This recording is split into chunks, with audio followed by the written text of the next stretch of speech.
Hold on. I'm just moving some shit, and we're in there. Okay, hey, I wouldn't ask for. Hey, I wouldn't ask for the stretch. Hey, last time we was lit too.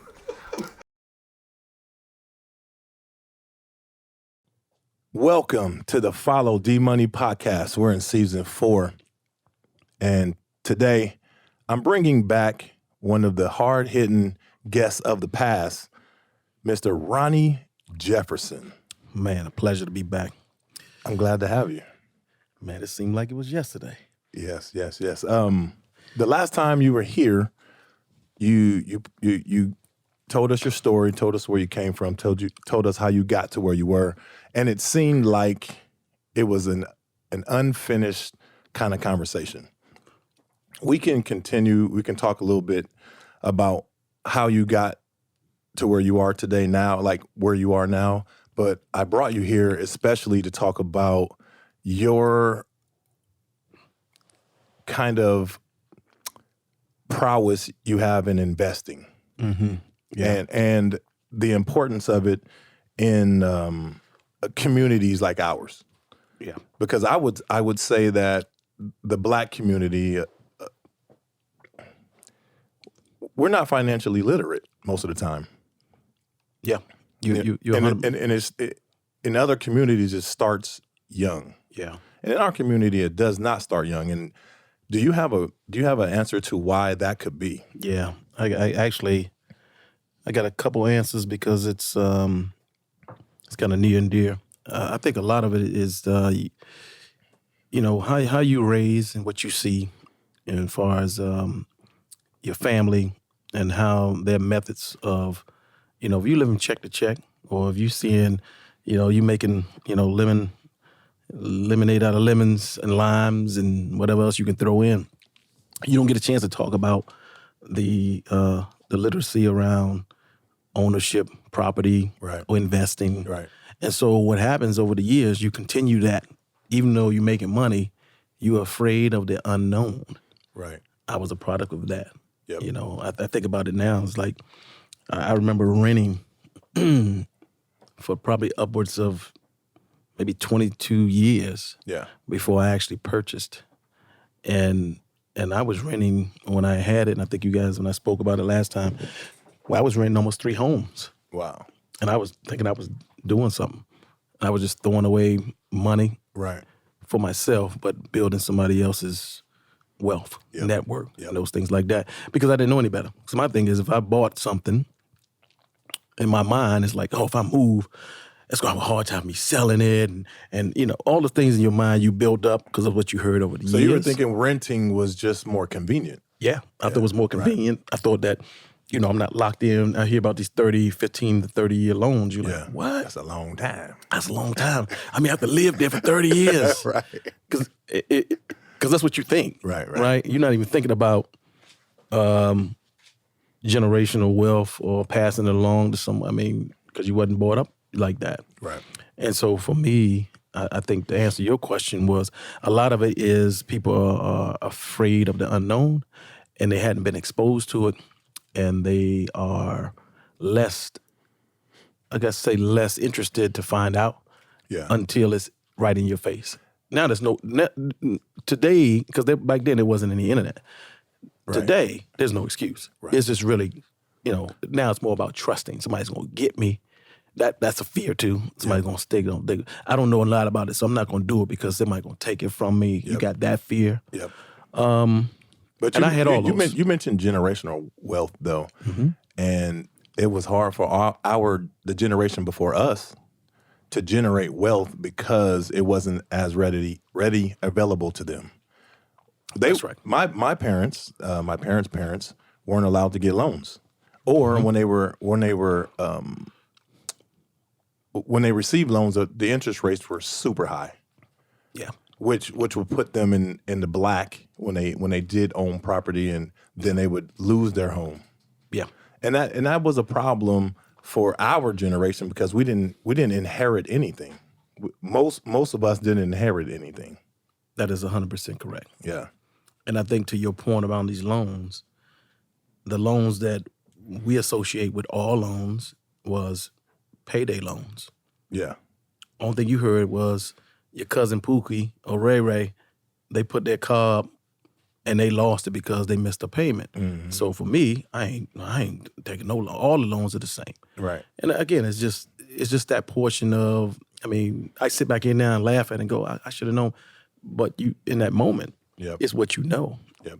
And so you see whether it's your surroundings of family or friends, close friends, and seeing what they go through. And the only thing you remember, listen, you'll remember everything good that happens in life, but you'll never ever forget that bad instance you saw.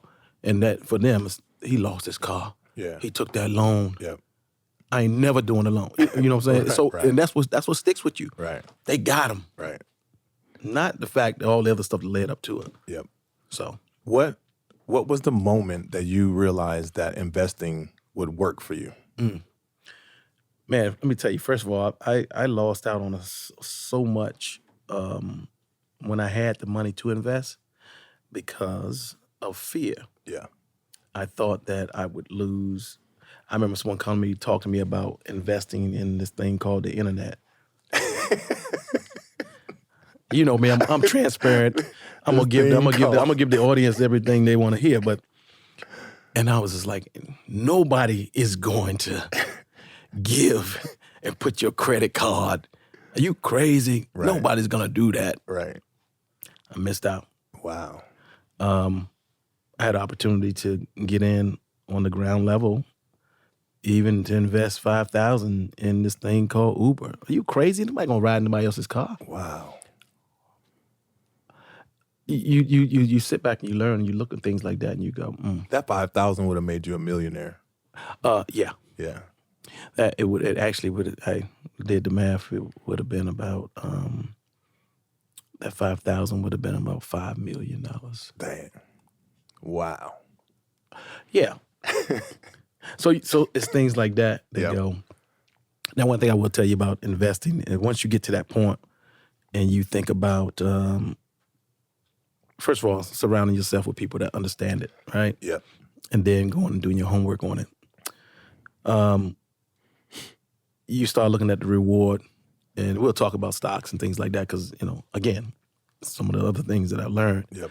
But once I got past the hurdle, that first day I was just talking to someone that had invested, and I'm listening to him, and my stomach, that feeling in your stomach like you really, really hungry, and you see some food sitting in the window you can't eat, and you window shopping for food. That's how I felt. Damn. And I felt like, man, I got to be the biggest dummy ever. I will never let that happen to me again. That feeling I just not want it to happen. So on that instance, as he's telling me about the story and how much money he had made off of this investment, and I just sat there and go, wow, there's got to be a better way. And from that day, I just woke up and said, okay, I got money now.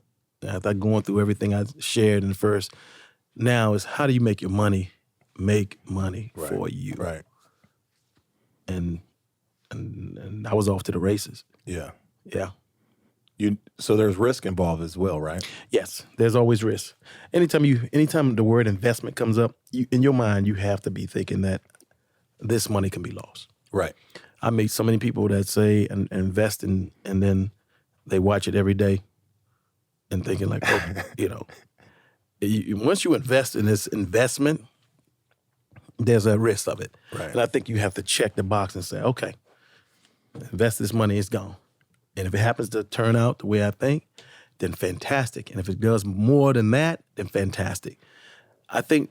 So what you're saying is you have to invest money that you are willing to lose. That is absolutely correct. How do you feel comfortable investing money like that then? It's very easy. Ladies and gentlemen, I want you to listen to me very, very, very, very seriously on this.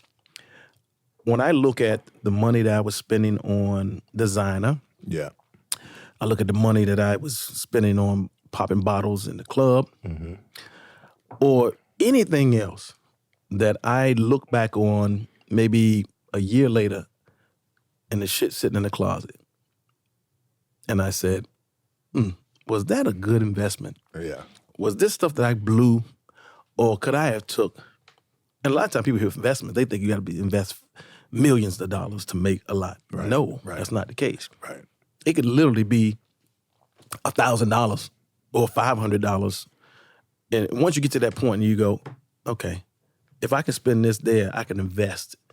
Now, do your homework. You can't invest in everything because scammers out there are real. Yep. Is real. But once you decide that this money is something that's going to possibly, and I say possible, turn into something bigger than what you invested, you get past that fear of, somebody's going to take it from me. Right. Because if you're blowing it anyway and you're doing it anyway, then, I go back to my, bet on self or bet on the risk. Because again, you look out and you go out to these big places, you see the little small boats, then you see the big yachts. Yeah. Well, the guy who was sitting with the small boat, it was paycheck to paycheck and said, "Oh, I can see it." Boom. That guy with that big yacht, he took some risks. Yeah. And there's the reward. Right. So, yeah. Well, when you know there's risk and you have to take risk and you invest money, at what point, like what level do you feel like you should be at when you start to invest? Because a lot of people I know, even including myself, I don't know that I'm ready to invest because maybe I am living check to check, but not only that, I even could I invest while living check to check? Yeah. And the reason why I say that, because even while living check to check, there is something around budgeting that I don't care if I'm making my lunch every day. Yep. And it's funny, I had a conversation with a young man that works with me. And he was like, "Man, I can't do it. There's no way." And I said, "So how many days a week do you go out for lunch?"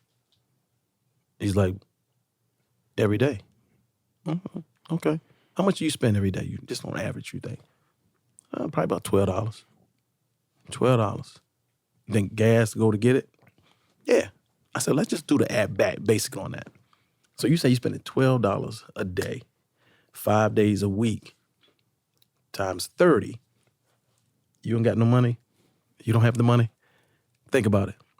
When you're talking about an investment, whether it's penny stocks or whether you can do it. Yeah. You don't have to do it in the way that's, people think, listen, up until... It's not always attractive. Up until 4 years ago, I'll say before COVID hit. Yep. And I had money, and I didn't do it. Yeah. Because I was afraid of the unknown. Right. And I had the money. Yep.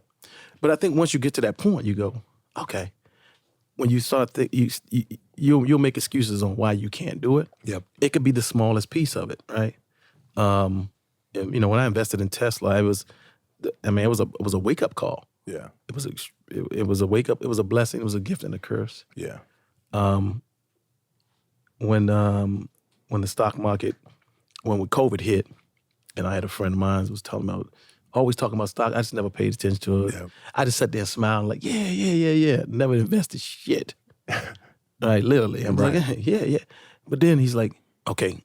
And I said, man, honestly, I kept hearing him talk about it. I said, tell me about this. He's like, okay, here's the deal.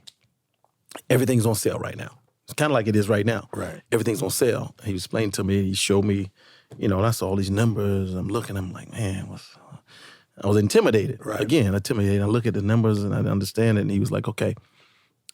He ran it through me real quick. And the thing that stuck out to me, he said, it's on sale. I'm going to show you this how much it was. You look at a 52-week run, right? And then this how much it is now. So I was looking at what it was before COVID and then what it was then. Yep. And as I looked at it, I was like, wow, okay, you mean to tell me this was, at that point, it was like $980 or something like that. And then it was down to $400 and maybe $440, $450. Yep. He's like, it's half prices on sale. And then if you look at 2 years, just how much it was, I'm like, wow, this is crazy. I was like, oh, okay, great. But what I didn't understand was some of those things he showed me from, a 6 day or a day to a month to whatever. So what I did, I went on YouTube. YouTube is your friend, ladies and gentlemen. You can find out anything. And I just put in understanding stock market for dummies. Yep. And it took me step by step by step. So when I was watching, I knew what he's looking like. I knew the terms that he's talking about. And I was like, oh, okay, I get it now. Yep. That was a quick 5-minute educating yourself, right? Right. But then when I went back and looked, I said, man, I just got this bonus that hit. I said, okay, all right, I'm going to take a chance on this. Yep. So I bought like 200 shares. That was Of Tesla? That was a big jump. Jeez. And I was just like, okay. Now, I watched it every hour on the hour. You want to get rich today? I was like, oh my God, oh my goodness. And he said, listen, man, you can't look at it like that. Right, right. I lost all this money. No, you didn't. Unless you plan on selling, Right. you didn't. Right. And so anyway, long story short, this stock goes from 460 up, then it's next it's 500, next thing you know it's 600, next thing you know 700.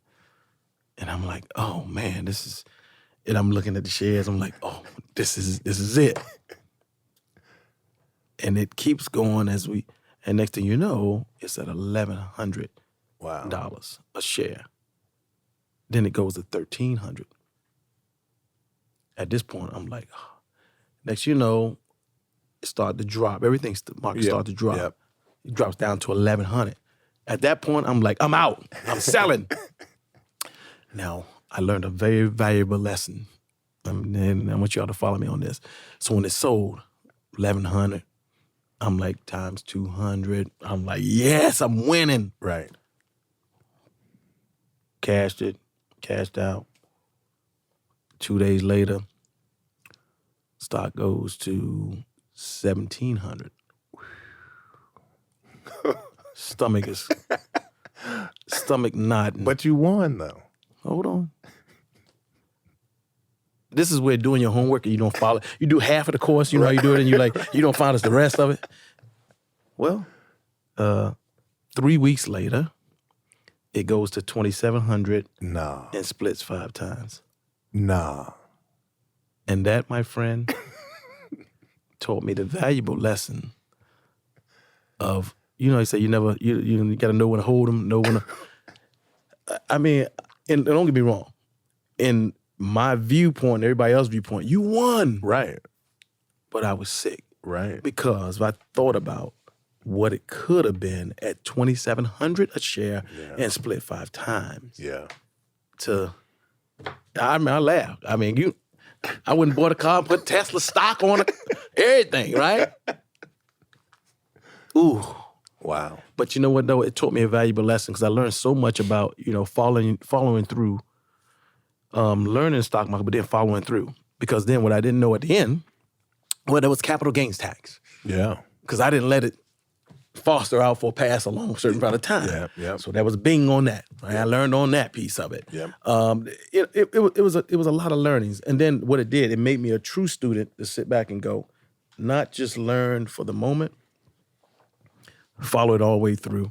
Yep. And then learn all the ins and outs on what's the tax credits, what's the benefits, when do you cash out, when do you not, when do you just let it sit, when do you buy something and you forget it, don't even look at it. Right.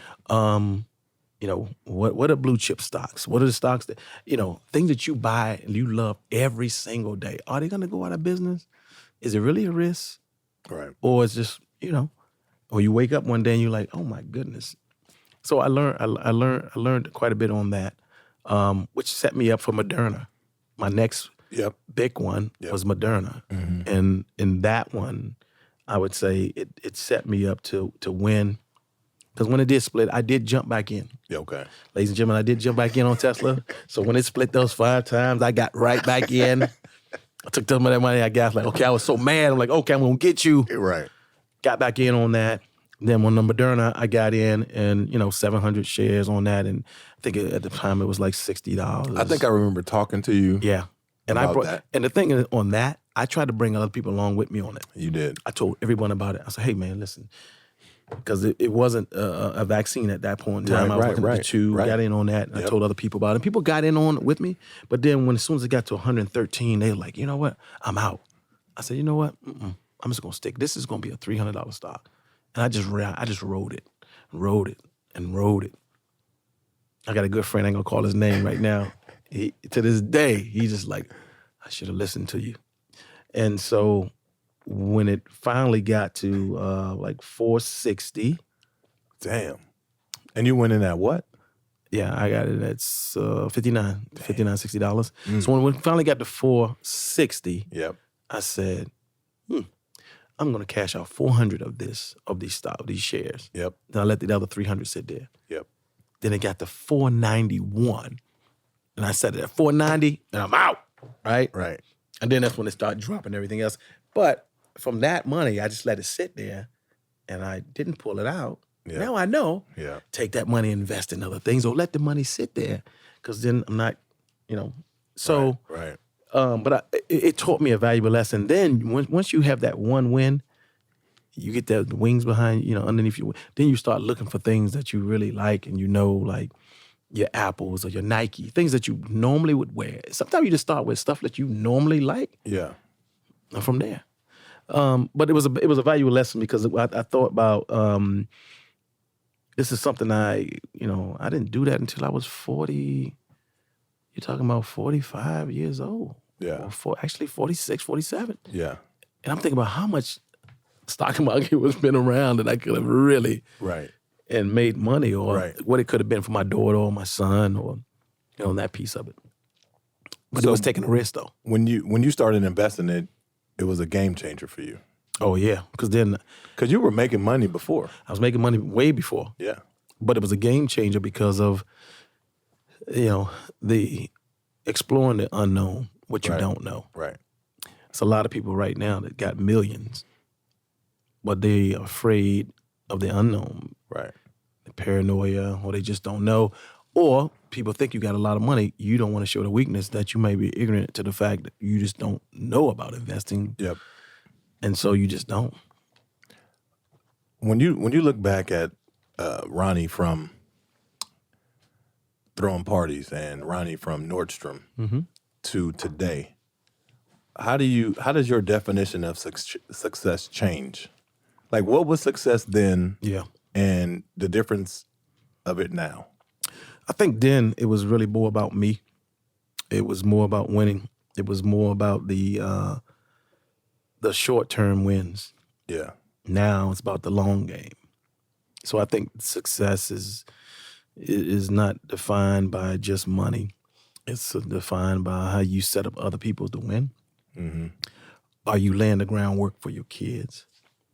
Are you laying the groundwork for others that don't know? And you're sharing some of your experiences because you was in the same exact situation, position that they were, and you sharing just like we're doing right now, talking about it. And you giving them the drip. I think for me is somebody may be listening saying, damn, he's right. I'm right there with and taking that one piece of advice and turning it into action. That for me is success. That is success, in my opinion as well. You, my friend, have supported me in many ways. As a big brother with advice. I mean, we communicate quite often as friends, and I always tell you I appreciate you and everything. And then whenever I throw an event, you bring people, you bring money, you give it every time. How do you decide what's important enough for you to put your backing behind it? I think it started off with the not only the platform, but the person. Right? I think that I always laugh about guilty by association. And if it's someone positive and if it's somebody negative or around some type of association, and at that point, and for that reason, I'm out. Or for that reason, I'm in. If I see someone trying to, make it and they doing all the right things and the steps and what the platform, then I'm going to support it 100%. and I know my name and weight is worth a lot, and people will support me. So I'll bring folk that will support because I'm supporting. And if I know if I'm telling them it's official, they're gonna come. Yep. They're gonna support just off of that. Yep. And I think that's where this whole it takes community and to support something. It can start as small as it. You think about how small it started. Now look at where the heights that this is growing. Right. Just by someone is just showing your support, right? It's funny you asked me that question. I had a former employee reached out to me, Rico. He reached out to me and he asked me a question. We were in Portland and Nike. We were at the headquarters and we had went out and it was a young man asked him for money, and for some reason after about 10 to 15 seconds I was watching him, and I gave him $100 bill. Yep. And this had to be, no question, this had to be at least, I want to say 8 years ago. Yep. He just sent me a text yesterday.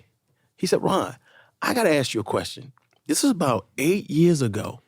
I was with you, and he basically, I can show you the text. Right. He basically went down and said, what made you decide to not only give him money, but give them $100? Right.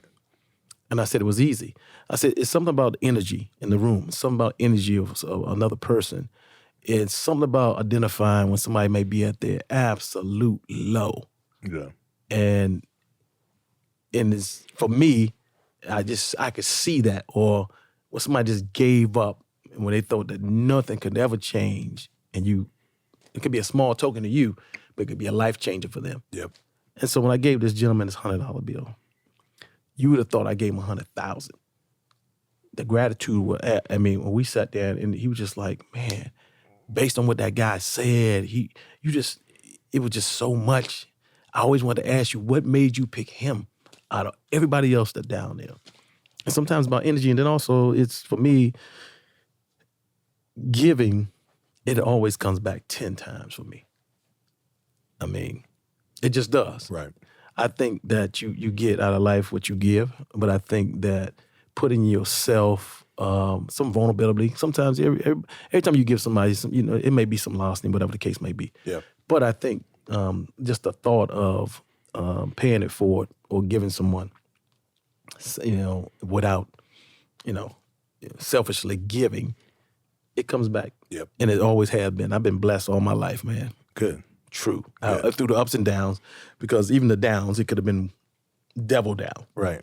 So I have a question, because you talked about your name carries weight when you walk around, and how important is it that your name and your reputation precedes you? Like your word means a lot, and that you keep your word. yeah, When you walk into a building, like, I find it very important that when I walk around, that people know me for who I am, not what I think I am. Yeah. You know what I mean? Like, your reputation, you have a very good reputation, by the way. yeah. I like to think so. You do. Absolutely. But how important is that with, building networks and having people in your network, your name, how much weight it holds? How important is that? To me, man, it's actually more important than money. Yeah. And the reason why I say that, and some people go, what do you mean? You got money, everything. That's not necessarily the true. There's a lot of people with a lot of money that people will not even deal with them because of their reputation. So although they may have millions, they could be missing out on billions because they got a bad reputation. Yep. I think it's more important. It's very important to me because I think that, people trust people first. And then they trust your mannerisms, they trust what you bring to the table. But ultimately, if you got good karma, but if you really have characteristics that people want to be around, associate themselves with, people will give you anything. Right. If they know your pedigree, they might come and give you $100 million, Yeah. literally. So for me, I think that, I try to surround myself with people that has those same qualities. Me, my word is everything. I don't care if I say it's gonna happen, and even if it doesn't happen, communication to you is like, hey, this didn't happen, but rest assured, this is what's gonna do. Right. This is what's gonna happen. Right. Because I think when you break your word or promise,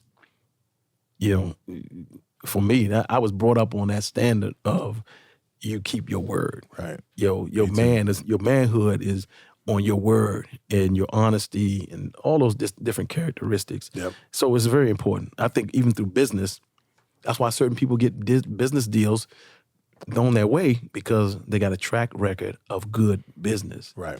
All business isn't good, but the person that does good business always going to win the race. Right. Eventually. Right. So it's extremely important. And I think people don't understand that too. It's not about just money. Somebody can come in and throw their money around but if you got a bad reputation, people do not want to deal with that. Yeah. Yeah. How does Ronnie Jefferson have a good time? Oh, man. I live life to the fullest. You guys can ask me any day, every day. And most people that know me will know. How you doing? I'm fantastic. Yeah. Because all the other bullshit will falter. I mean, you know, every day I wake up, and especially if you haven't learned the last 3 years, every day I wake up, I have my affirmation. Thank you, God, for letting me wake up this morning. I appreciate you for allowing that to happen. Right. Whatever I'm going to face this morning or the next day, you're going to get me through it. Yep. And that's my affirmation every morning, because I think that nothing is guaranteed. And so you got to make every day count. Yeah. And so for me, I try to make every day count. Good. And I know you do. I know you do. Yes. I can show people our text. Like, we have a very positive text little stream going on. Like, I tell you all the time how much I appreciate you. You do it in return. But when you are gone, what do you want your legacy to be? Man, I want the legacy to be is that not only was he a solid guy, not only did he keep his word, he always helped the next man. Yeah. He paid it forward, but also he looked out. Yep. So when that door opened for him, he tried to pull as many people as he could behind him and set him up to win. He was well respected, and he's not always going to tell you what you want to hear. If you're doing some bullshit, he's going to tell you. Right. But he's always going to be 100. And I always say keep it 100, because that's, win, lose, or draw. No one can always, they can hate on you. They can say X, Y, Z about you. But they can always say, man, he was fair, and he always kept it a buck. Yep. And for me, and my kids can look up to me and say, man, not only did he was a trailblazer, but I learned what not to do and what to do. Right. Yeah. Just from your life lessons. Just from life lessons. Yeah. You're a testament to me. I mean, I always call you big bro, and we like pretty much the same age, but you're my big brother. I respect you. I appreciate you. Same here, man. Listen, I mean, even from when you first started this thing, from just that, like, man, okay, how do we get? And then trying to get other people to, not only, because every time I get a chance to promote and talk about it on every level, and it's so good, because honestly, it helped me too, because by me sharing that story, talking about it, it was a nice lift of, because people are like, man, you might have shared too much. Nah. And I was like, nah, you know what? It was real. People got to understand it. I had so many people reach out to me. It's like, man, I had to pull over because I wanted to hear the rest of this before I went into the office. Right. And for me, man, it was just like, and so many I got to say thank you. Right. And for me, that was an outlet. A lot of people, for me, said that when they listened to the podcast, yours is their favorite. A lot of people. Yeah. And the thing about it was, a lot of people in this area don't know your whole story. Right. And you gave the story. Yeah. You gave the backstory. You got the origin story of Ronnie Jefferson. And it was deep, bro. It was real deep. But what does Ronnie have going on? Can you tell us anything that you have coming up? Yeah, listen, man, I'm always looking for the next investment. I got in my hands a few investments from an angel standpoint, but then also just looking at what's next. I mean, I'm always, my entertainment world is always fascinating where I'm thinking about what's next, right? Yep. I'm really pouring a lot into my man. For y'all who don't know, don't follow me on Instagram, Ronnie Jefferson. But my daughter Gabby is she the real deal. She is so much of the real deal. She's the real deal. That I'm really now to start to focus to pour a lot into her around opening up.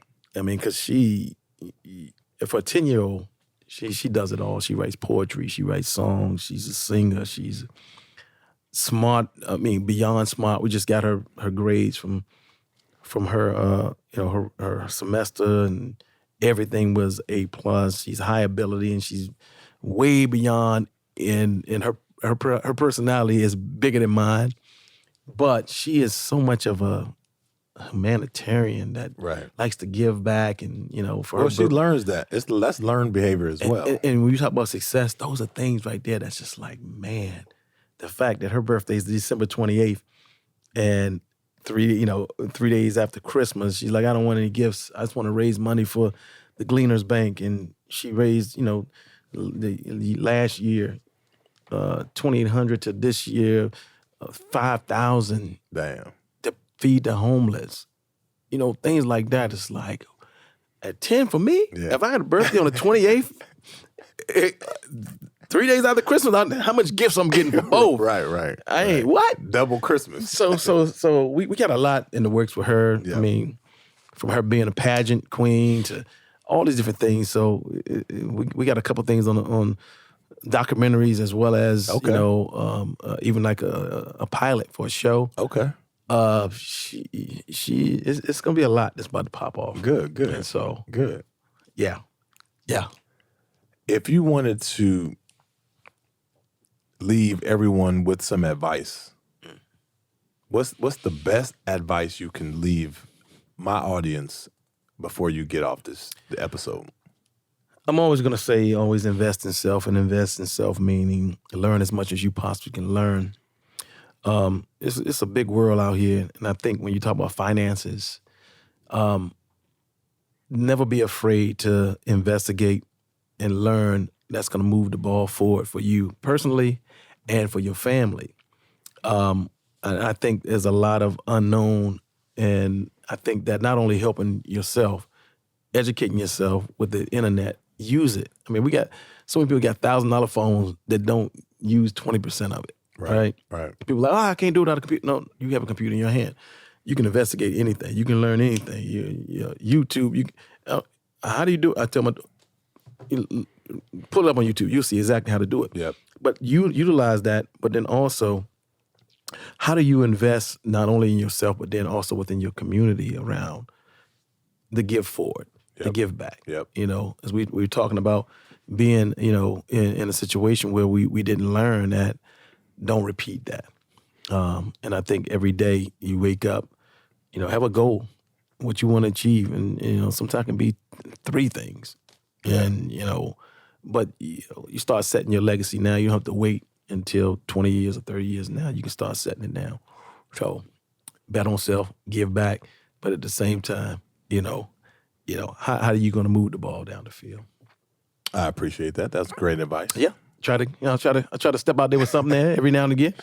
After I've had 3 events, you didn't go to the last one though. I was out of town. You were out of town. Yeah. You were out of town. I was out of town. But you helped me out a lot with the first 2, and I think my next event, I'm trying to work with you. I'm trying to have you on. I'm trying to have you help plan it. And I don't know how many parties you've thrown lately, but I'm trying to. It's funny. I'm trying to get the old Ronnie back. We want that old thing back. It's so funny. I haven't thrown the parties per se, but I'm always in that planning mode. See, it's something you never lose. I'm trying to get you in the game, bro. You know, it's something you never lose. Let's get to the table. And I always like to take to the next level. I'm trying to get you to the table. Yeah. We need to do that. Yeah, I'm trying to get you to the table. I brought it to your attention a couple months ago. Yeah, you did. And I'm making it official on this episode that you and I put some pressure on me now. Y'all see this, ladies and gentlemen? This is how you put that pressure. You and I are gonna throw a big party, and we're gonna give some money away. I like this, but we're gonna make it fun. I even like that even more so. All right, so we're gonna make it an event. We're gonna make an event. This might be the start of something right here, man. I agree. I look around the city and I see a lot of, it's a lot of good things going on. A lot of people throwing, nice, promoters doing their thing. See Hov and the team out there. Yeah. Clash. I would say this. I think there's definitely an element of, RJ. Hey. Listen. Hey. We're gonna do it. We can put something together, man. It's not just big. It's not just fun, but it's charity. That's what I'm talking about. That's what I'm saying. Like everything that I do, I want it to be fun, but I want it to be giving back as well. Well, listen, man. Everybody knows me. I'm always on the give back. You are always, just for no reason, on the give back. Yeah. They don't know this, but they have no idea. You offered to buy my car back. Yeah, I got my car back. Ronnie said, "I'm gonna buy the shit back." He said, "You can't pass that shit up." He said, "Hey, man, I'll give you the money to get your car back." The car back, man. I'm thinking about generational wealth. Sell the new, keep the old. Hey, we gotta do that. Put that money in the jam. We gotta do that. We gotta do that. Well, I want to thank you for coming back, and I want to thank you for everything you've done for my podcast and my whole team. I want to thank them. I want to thank Slate Main's in the building. Mm-hmm. But you got a solid team, by the way, man. I appreciate. I ain't saying it because they just here. Right. No, I know that. They solid, man. They're very solid. I couldn't do this without them. Yeah. And the first time you were here, people couldn't see you. That's right. But they can see you this time. Now they can see me now, They can see you this time. Great. You can shine. Man, 52 years old. Don't look. You're looking good, brother. You're looking good. Well, I want everyone to please go to followdmoney.com and check out all the socials. Follow D Money Pod. How can they find you on social media? Man, it's very easy, man. Ronnie Jefferson. On pretty much every platform. That's it. Ronnie Jefferson. That's what's up. Thanks everybody for tuning in. We'll see you next week. Follow D Money. Absolutely. Boom. There's levels.